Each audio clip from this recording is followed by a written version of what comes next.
E aí, gente, beleza? Matheus aqui para mais um videozinho no canal da CAD, e hoje o que eu vim trazer para vocês aí é uma análise de replay. Então tô tentando gravar esse estilo de vídeo diferente, né? Eu fiz um vídeo da partida comentada, agora eu tô fazendo aqui da análise de replay. Então me deem o feedback se vocês estão gostando desse estilo de vídeo aí, né? Para eu saber se é para eu continuar ou parar de fazer esse tipo de conteúdo. Então bora lá dar uma olhada. Eu peguei esse replay aqui do High Rated do Dueling Book. Quem me enviou foi o Gui Veríssimo, que é o player de baixo aqui, né?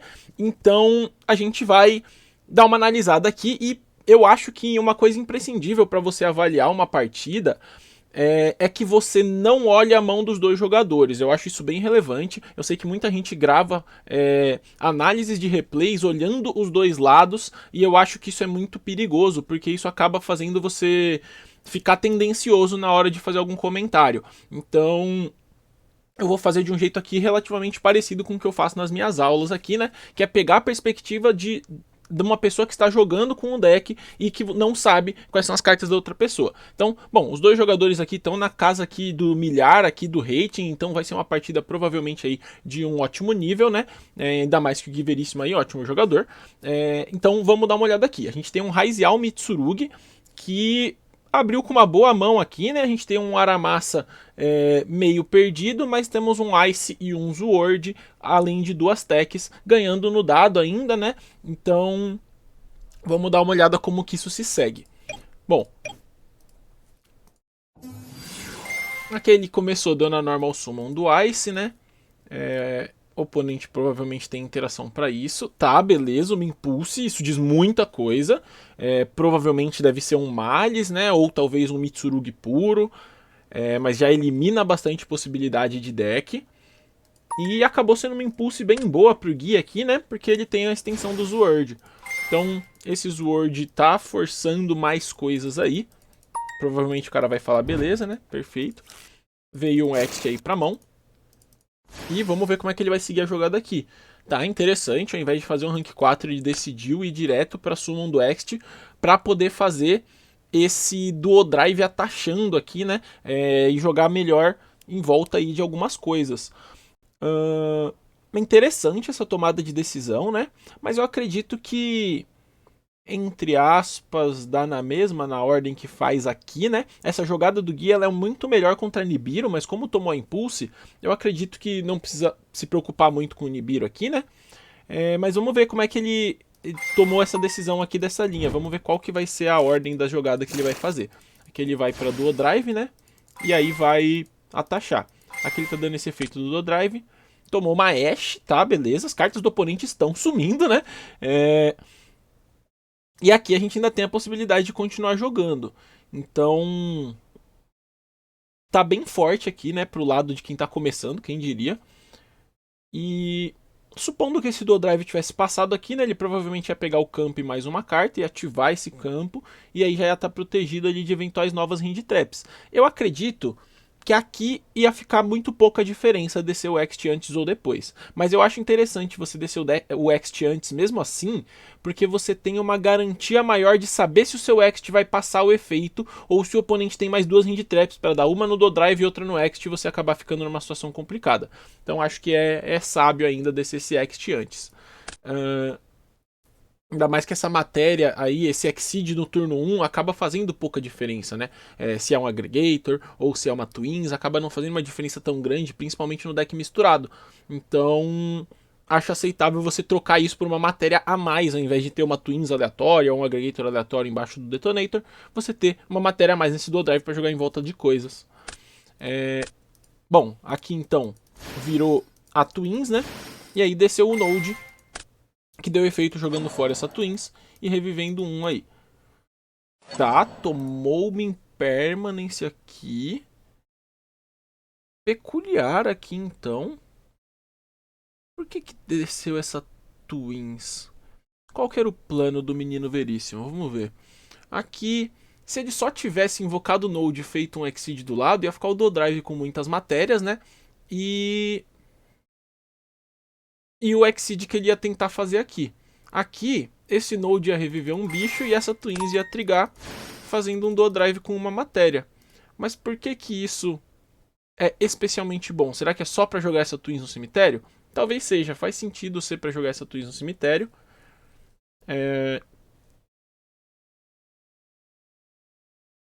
Só que acaba tomando um Imperme um pouco melhor, né? Porque acho que Imperme no próprio turno desse Detonator é melhor ou pior do que o que ficou aqui? Acho que era melhor pro Gui se ele tomasse esse Imperme lá no turno do cara, nesse Detonator, né? Bom, vamos ver como é que se seguiu a linha aqui, né? Ele setou Imperme, a gente tem Imperme e Ash pra tentar parar o oponente. E aqui, vamos ver o deck, provavelmente deve ser um Malice, imagina, né? Tá, sarcófago, com certeza é um Malice. E isso é bem perigoso, né? Porque Imperme Ash contra Malice é bem difícil de parar o oponente. Tá, Chess Cat. Se essa Chess Cat tá dando efeito, Gui provavelmente está em péssimos lençóis, hein? Aqui é muito difícil de parar. Eu acredito que aqui você tem que dar Ash na Chess Cat, porque 2 cartas é complicado, né? Mas ele preferiu deixar passar. É interessante essa decisão. Inclusive aqui, né, mesmo você dando a Ashe, ia ficar muito complicado, porque a Imperme sozinha não ia parar o combo do Malice, né?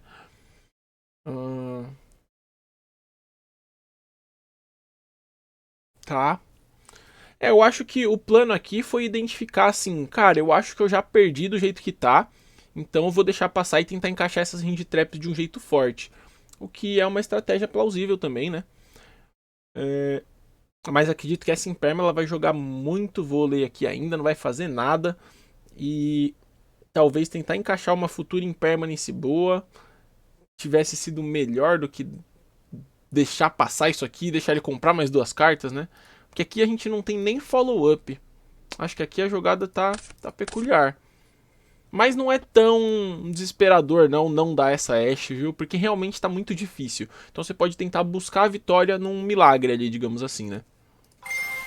Aqui essa White Rabbit tá descendo e tentando setar uma trap. E aí, como vocês podem ver, ele nem gastou essa Imperma, ele realmente tá indo pra tentativa de um milagre ali pra salvar essa situação que tá bem complicada. Splash Mage tomou essa Imperme. Inclusive, caramba, cara. Essa linha de combo do cara ficou bem ruim, hein?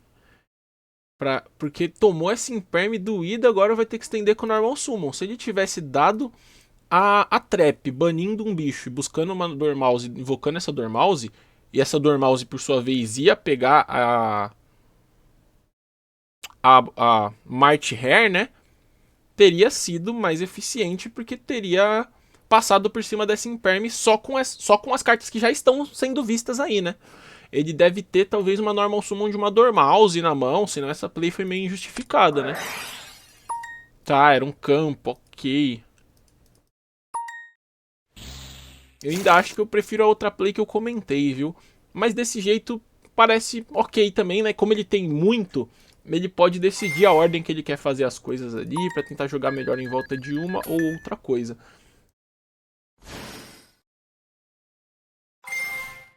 Mas não ter gastado esse campo, eu acho que poderia acabar sendo a diferença entre ganhar ou perder aqui, hein?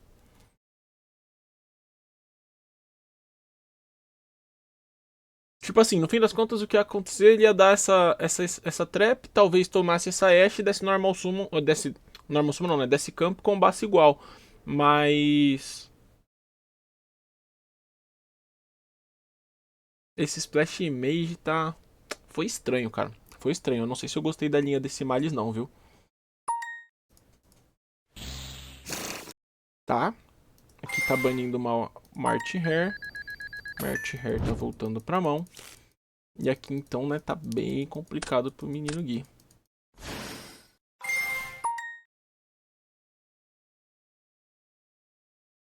Tá? Aqui ele vai tirar todo o followzinho que tiver ali de Raizel no Grave, né? Impossível draw do campo. Nossa! Aí o negócio ficou louco. O cara roda a que invoca, mano. Nossa, isso é muito ruim pro Gui, pô. Ele vai ser combadaço. Se bem que assim, né? A que invoca do Grave, ela seria melhor.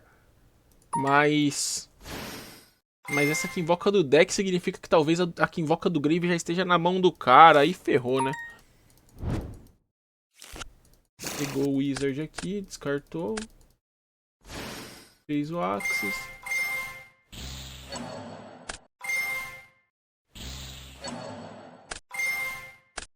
Tomou a Ashe.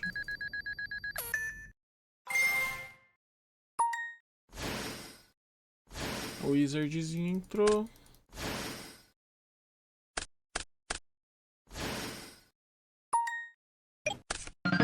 Matou, né, com a Binder. É isso, um jogo bem complicado aqui. Eu acho que a mão desse cara do Malice abriu muito forte, né? Porque ele deu 3 interações boas, que precisou das 3 pra parar o turno. E na sequência ele veio com uma jogada muito potente, né? Então realmente eu acho que precisaria cometer algum erro muito grave pra acabar perdendo essa partida.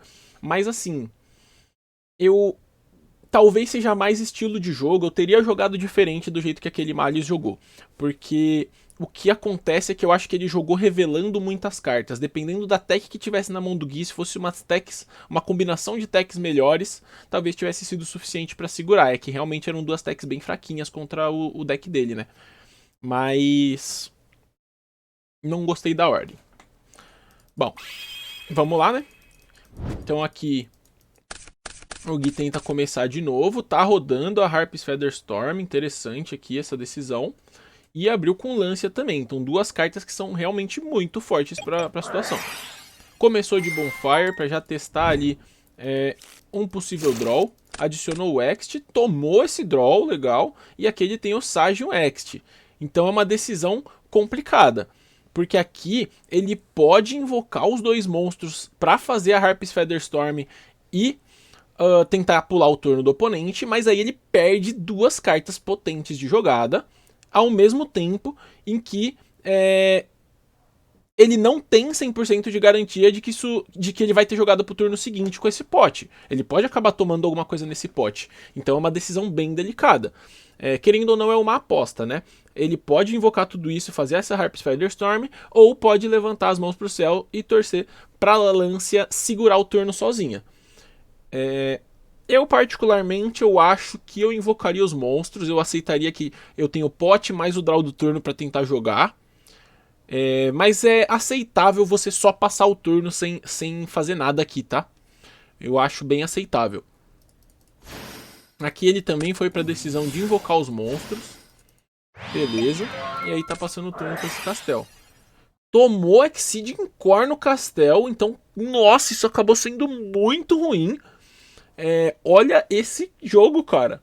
O cara, ele tem os cards, pô. Ele abriu com esse draw. Ele deu uma Exceeding Core no Castel. Então, tipo, isso foi muito forte pra essa circunstância aqui. Agora a gente tem sim que rezar pra essa Lancia funcionar, né? Pelo menos esse Sage tá buscando carta. Esse Ext não pode ativar, né?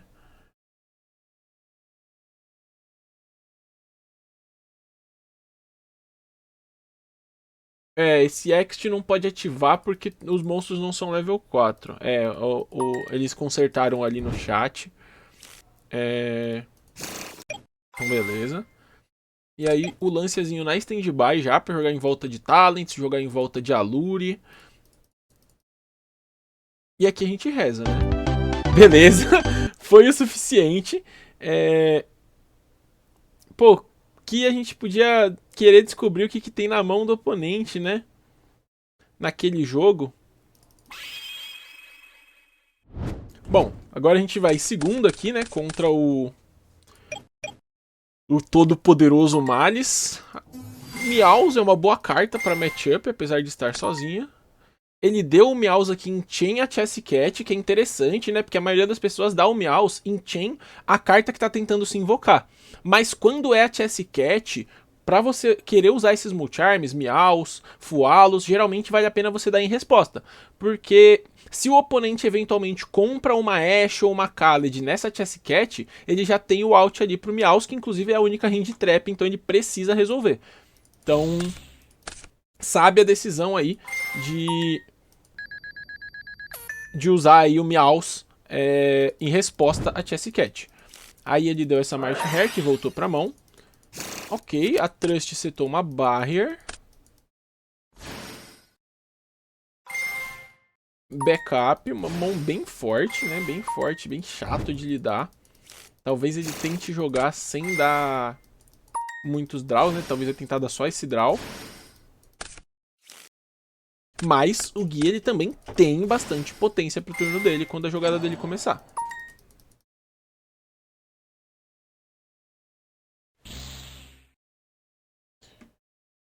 Ok. Trigou a Chess Cat pra reviver também. Deu mais um drawzinho ali. Comprou um Purulho, ok. Setou a 07. Vai fazer uma Binder ou vai fazer uma Code? Fez uma Binder. Então passou... Binder não, né? Perdão, a Crypter. Então passou com a Crypter, a Binder no Grave. Tem a March Hare na mão e mais algumas cartas setadas, incluindo a Barrier. Então uma mão bem forte contra uma mão bem forte. Um jogo bem interessante de bastante pressão para os dois lados, né? Bom, começou dando Purulha para ver se ele tomava March Hare em Chain.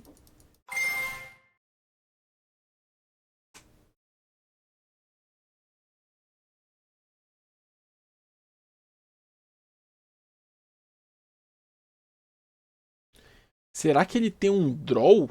Porque é a única explicação, né? Pra ele ter deixado o Purulha resolver e depois dado o March Hare. É a única explicação. Vai dar um draw de graça? Deve ter um draw aí por trás, né? Vai tomar um draw agora. Perfeito, tomou o draw. Fez bastante sentido aí aceitar esse Purulha, porque aí ele não permitiu que nenhuma das cartas adicionasse. E se você for ver, isso é bem relevante, né? Matou 1, 2, 3, 4 cartas que adicionam do guia aqui, mas ele ainda consegue invocar essas cartas e pressionar bastante. Então vamos ver como é que isso vai se seguir. Tomou ainda MTP em resposta. Invocou essa Binder, que tá banindo algumas cartas aí. Eu tô com um pouquinho de medo de essa barra não ser o bastante pra segurar não, viu? A mão do guia aqui tá potente. Deu essa talent pra take. Pegou a Crypter.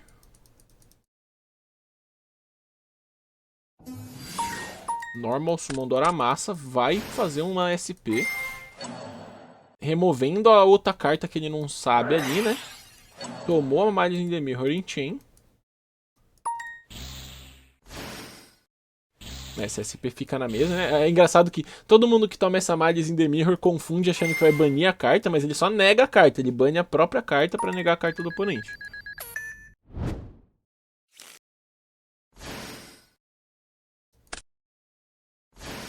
Desceu 2 Raizial. Então ele quer tomar essa barra pra Exceed pra poder dar a Mitsurugi Ritual. E aí ativou a Mitsurugi Ritual. Beleza. Pegou a Ritual de volta. E aqui, essa Malice in the Mirror foi...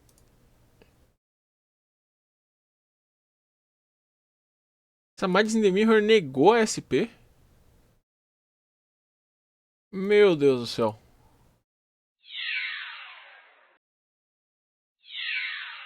Meu Deus do céu, cara.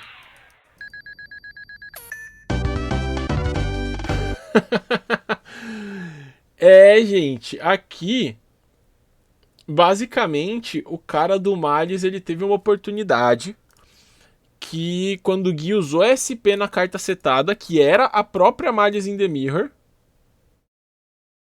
ele ofereceu pro oponente o seguinte, ele falou, cara, será que você não quer ter a garantia de que você vai poder jogar? E o cara falou, não, muito obrigado, eu prefiro que você possa me matar. Então, bem interessante aqui, a mão no fim das contas eram duas March Hare, né? Mas bem interessante aqui que o cara, ele poderia só ter aceitado, né, o banimento dessa Malice in the Mirror. Porque ele não teve nenhum benefício sólido por ativar essa Malice in the Mirror. Só o que ele ganhou foi uma March Hare a mais na mão. E essa March Hare a mais na mão, ela não teria servido de nada aqui, né? Então, bem feio aqui o que aconteceu por parte do cara do Malice aqui. Foi uma situação bem estranha. E realmente aqui o Gui jogou muito bem, ele conseguiu desenvolver da melhor maneira possível, identificou as jogadas que fariam ele ganhar e conseguiu executar muito bem aí. Então, realmente uma ótima partida aqui, né? Realmente alto nível do DB. Agora eu só fiquei curioso com o que tinha na mão no final daquele jogo 2, na mão do player do Mali. Será que a gente consegue acessar aqui rapidinho? Porque foi um detalhe que ele tinha 4 cartas e ele só perdeu por uma jogada que nem passou, na verdade, né? Então, fiquei bastante curioso com o que tinha sobrado na mão dele. Ele. Ah, como sempre, né? Tinha que ser, né?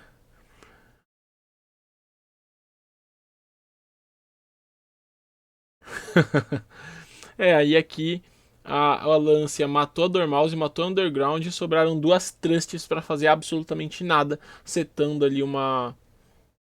Ou setando não, né? Adicionando uma carta que não ia ter um impacto relevante para a partida, né? É. Engraçado, nem a Talent não ia poder ser, né? Porque o Lancia foi no começo do turno. Então, é isso aí. Board Breaks novamente mostrando sua ineficiência.